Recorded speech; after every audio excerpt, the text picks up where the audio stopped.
to me, the mentality is a really simple one in the sense that the confidence comes from preparation.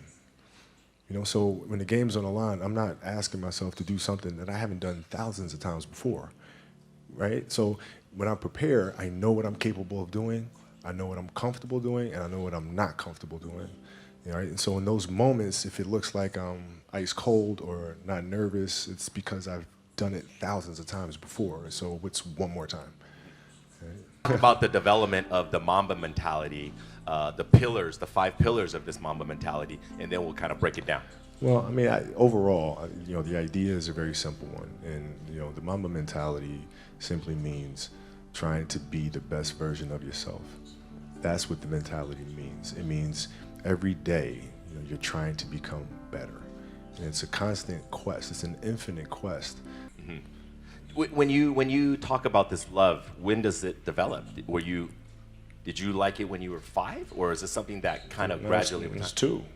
I was born, and I was born to play basketball. You know what I mean? And I played a lot of different sports, but nothing brought me the sense of peace and of escape, that the game of basketball did. Is it an escape when you get on the court? Is that your zen time, your solitude time? Yeah. Even though it's a teamwork game? Yeah, when I need that escape, it's there for me, right? When I need a friend, it's there for me. When I need to vent, and don't dunk, and the Mamba comes it's out. It's there, So the game is absolutely everything for me. Mm-hmm. Is there one moment where you can say it defined your passion for basketball? Is there a story or moment when you said, "Damn, that was it. That was like when I felt really passionate"? No, it doesn't. It never leaves. It never leaves. Like the game is just a part of me. So it never leaves. Even now that I'm retired, everything that I've learned from the game of basketball, I've carried it over into life. Mm-hmm. Like basketball's helped me be a better person, a better friend, a better father. So? Well, because there's life lessons that are within the game, like communication, like unselfishness, like attention to detail, and empathy and compassion. Like all those things are in the game. And as an athlete, if we are aware of those things, it helps us become better human beings. Mm-hmm. And you can apply that toward your post basketball days, your retirement, into your business world, your future ventures. Sure. I mean, you can apply. I was applying that even while I was playing, just in life outside of the game, and even more so now. In building a business and all these things. The kind of culture you want to have. All those things are directly learned from the game of basketball for me. Usually, I'm sleeping at 4 a.m. You're working out. So talk about that. Okay, so if your job is to try to be the best basketball player you can be, right? To do that, you have to practice, you have to train, right? You want to train as much as you can, as often as you can. So if you get up at 10 in the morning, train at 11, right? 12, say 12, train at 12, train for 2 hours, 12 to 2.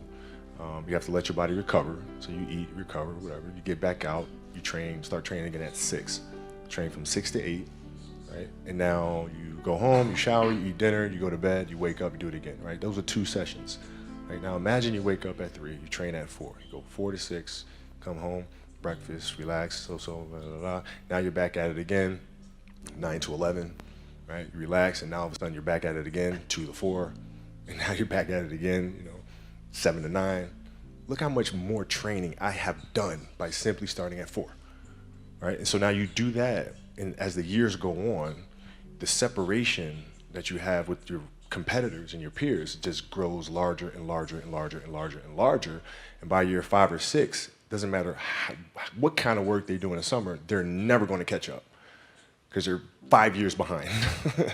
Right? So it makes sense to get up and start your day early because you can get more work in. Is that genetic?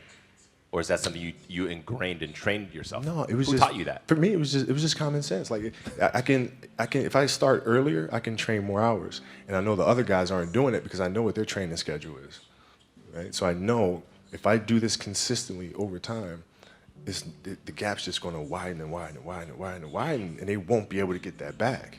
Mm-hmm. So to me, it was just common sense and like thinking, how can I get an advantage? Oh, start earlier. Yeah, let's do that. When did you start doing that? Man, high school. high school. My first class in high school was 7:45. I used to get to the gym around 5 a.m. and I'd play before school. And then school would start. Who's playing with you at 5 a.m.? My coach. So my coach would show up and we'd do all these basketball drills. Right? So just you and your coach? Just me and my coach. And sometimes it would just be me and the janitor, and who's still there today. And then I play at lunchtime. That guy should get a medal. I hooked him up with a few things. But I play during lunch and then practice after. And then go home, do my schoolwork, and then watch a bunch of game film and games on TV and study film. Was that the only thing you've been obsessed about, basketball? Well, until recently, yeah. Basketball dominated, my entire life for more than 30 years.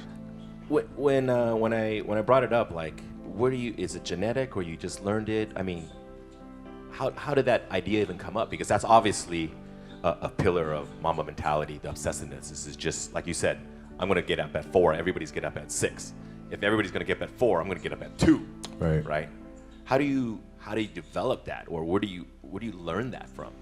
Well, I think it's just a matter of what's important to you. And what's important to you for whatever reason. I felt like I didn't feel good about myself if I wasn't doing everything I could to be the best version of myself. If I felt like I left anything on the table, it would eat away at me. I wouldn't be able to look myself in the mirror. Right? So the reason why I can retire now and be completely comfortable about it, because I know that I've done everything I could to be the best basketball player I could be. And so that's where it comes from for me. You can't leave any stone unturned. But the important thing to understand is you can't shortchange yourself. Like you're not cheating anybody but yourself. Right? I mean, you're tired. You're literally this far away from the line. Why would you not go that extra to touch the line? Right? So if I let him get away with that, right, all of a sudden he starts maybe a cheat something over here, right? Not give his best over here, not give his best over here. And as years go on, he's not going to reach his full potential because he's been taking these little shortcuts that just add up. And you can't let that happen. Our job as teachers, as mentors, as inspirers, it's our responsibility to hold them accountable to those things. You have to be obsessive to get to that level in everything you do. Details, don't waste time, do it right, perfection. Yeah, I mean, it's really simple. It's like whatever you're doing at that moment is what you're doing at that moment. It's like that's where the obsessiveness is having attention to detail for the action that you are performing at the time you're performing it. And if you can have that kind of focus, you can't help but to have a certain level of obsession or attention to detail. Moving on to the third pillar is to be relentless. That we know you for. We see you on TV being relentless. First quarter, second quarter, third quarter, fourth quarter, attack, never letting your teammates slack off. Attack. How do you get that? Talk about what is the meaning of relentlessness to you? Well, it's to never to be unyielding. Never give an inch to anybody. Never, like you're always going after it, always going after it. And if there's a challenge that ensues, oh, good, I want to see how I stack up to that. So you go after it. And it's just, it's fun. It's like you get a chance to compete against opponents and you get a chance to see where you stack up against them. It's like, I want to see. Maybe I'm not good enough today. If that's fine. I'll be good enough the next time I see you, though. And you get a chance to always measure yourself. And it's just fun to do that. So I guess that's where relentlessness comes from. Is it something that's also learned or ingrained, or is it something you kind of learn over time? Because these things that we talk about in the Mamba mentality, for you, it's second nature. It's not for a lot of people, right? A lot of it is trained or it's not God-given. No, I had to learn it as well, though, because I had a year of playing. Like when I played basketball in Italy, I was taller than everybody else and faster, like the age of 11. Right? And I came back to America to play basketball, and it was not the same thing because kids were bigger, stronger. And so I went through a summer of playing basketball in America where I didn't score 1 point. It was one league, I didn't score 1 point, and it was devastating. But I had to, I'm not giving up. it's not going to happen. So you bounce back and you keep playing, you keep practicing, you keep practicing. But I mean, it wasn't handed to me. You didn't. That drove you. Of course it did. Of course it did. And I vowed to be much, much better. So you live for those moments where you're embarrassed, when you're down, people kick you, don't let you score. Those are the moments that drive you. Well, I mean, those are the moments that occur, right? So whatever moments occur, good, bad, or indifferent, I can use those moments to propel me forward, use those as fuel to help me be a better player. Is there a moment in your NBA career where you felt like you didn't hit that mark and that was a huge transition for you? Yeah, I always felt like I missed marks in the league. What were some of the down moments for you in basketball? Well, losing to the Celtics in the finals in 2008, I mean, that was tough. Oh, that hurt me too. Yeah, I mean, it was brutal. And I remember at night in the hotel room after we lost, just thinking to myself, I may never win another championship. Like, I might have just, like, this is it. It's too hard to get back here. Maybe it's not in the cards to win another one.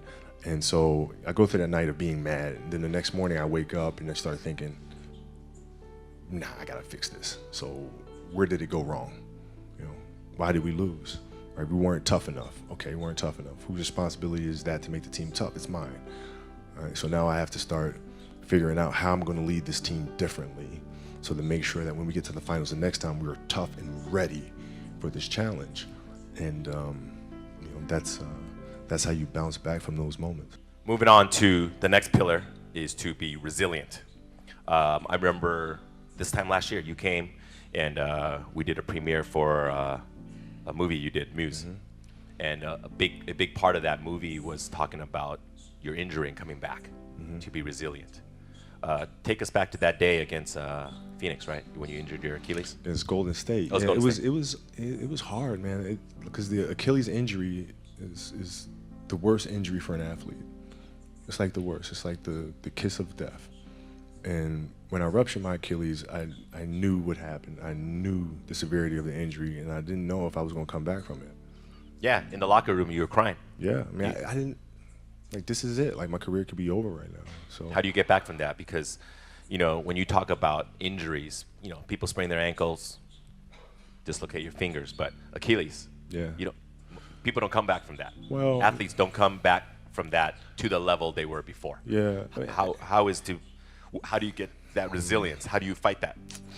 Well, what I did is, you know, I went home and I was just really angry, and angry. I was angry. I was mad. I was angry. I worked so hard for us to get to the playoffs and to have a chance to win another championship, and then this happened. So I had a lot of anger, and then from the anger, then I was sad, and then you start feeling bad for yourself, and then you say, all right, okay, I'm done being a baby. Okay, what am I gonna do now? Because I can't sit here and give up. That's not an option. So now what? How long was the cycle from this anger? This is one night. One night. This is one night. It's one night. It was because like, you started writing in the middle of the night, right? You wrote that. You wrote that. And then it was okay. What are we gonna do? So it was one night. But then then you start. It's a process. You look at process. Mm-hmm. What am I gonna do? What can I control? Surgery. We'll do the surgery. Come out of the surgery. Recover. From there, physical therapy. Okay, physical therapy. Piece by piece by piece by piece by piece. Start running. Back on the court. And so I broke things down into sections and said, okay, I'm going to focus on resting right now. This is it. I'm going to focus on moving my toes and then walking. And then, so you look at every challenge at every step, and that's how you're able to be resilient and come back from these things. Because, for your field in sports, injuries often happen, right? Mm-hmm. And to come back, but for most everyday people, it's something that they can't fathom because they don't have that type of resistance that they have to face, right? So how do they come back from it? Because sometimes people fail in their fields and their jobs or at school. Young kids, you don't have a good test score, you don't make the basketball team, or they have these disappointments. What is your advice to young kids to face this adversity? How do you persevere? Well, because you have that chemical makeup to fight through it. Yeah. Not all kids do. But every kid, every person has the ability to put one foot in front of the other. One step at a time. Right. So like if you're saying, okay, I'm going to climb Mount Everest, you're at the bottom of the mountain and you look up and you're going, I'm not going to climb Mount Everest, right? But if you break it down into sections and you just one foot in front of the other, one step at a time, next thing you know, you're at the top of the mountain. So the map, the plan is to set short-term goals. Yeah. And to get there, A to B, B to C, C to D. Coming back from my Achilles, I came back from the Achilles, and I was fine. And then the next year, I fractured my knee. Mm-hmm. Right? It's like, oh, here we go again. Come back from that next year, tear my shoulder. Here we go again, right? But if I looked at those things in totality, it'd be depressing. But if I look at it as just the facts, this is it happened. Can't do anything about it. It happened. Now what are you gonna do? One step at a time. Achilles, knee, shoulder, any step of the way you said, screw it, forget it, done, no more. No. Never. No. Well, no. Why?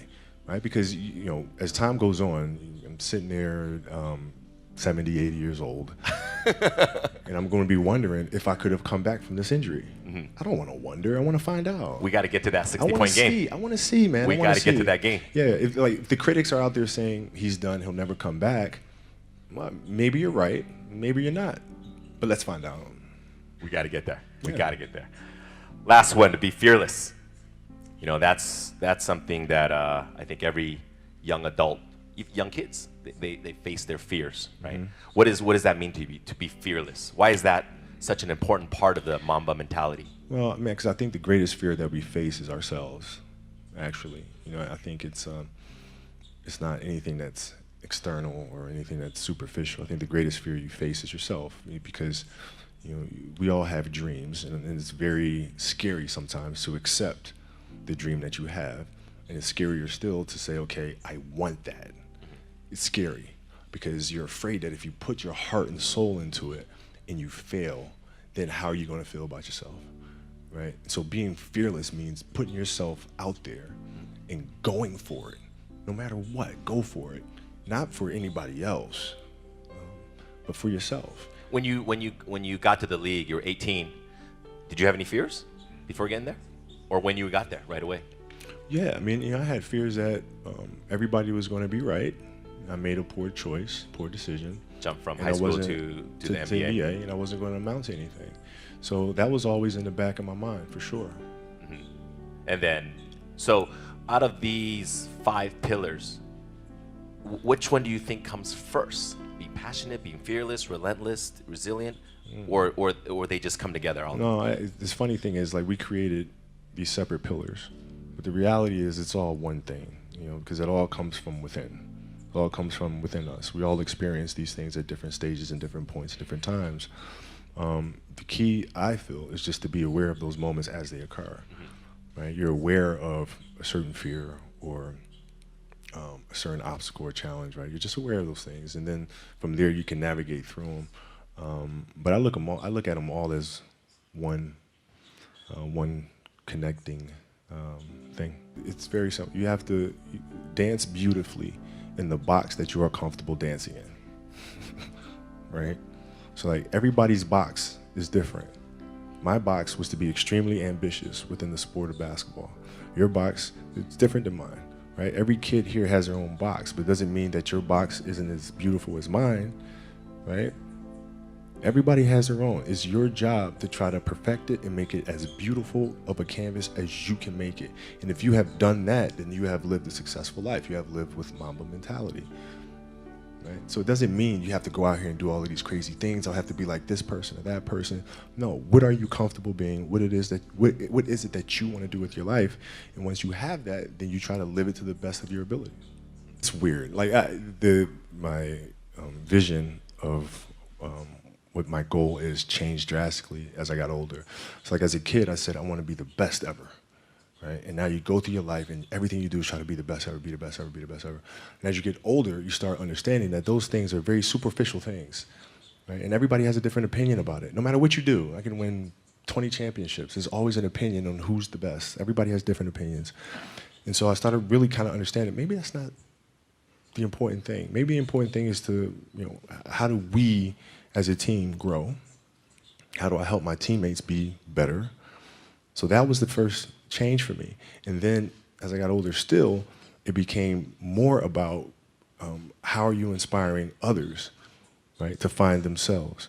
That is the ultimate championship. So won 5 championships, that's great. Another team won a championship this year. Team's gonna win a championship next year. Those things come and they go. But what stays is, how do you use your passion and use that to inspire somebody else to create their passion? And then how can they pass that on to the next person? That is true success. So my goals have changed drastically from the time I was 6 years old to the time I was 17 to the time I was 25, and now sitting here at 37.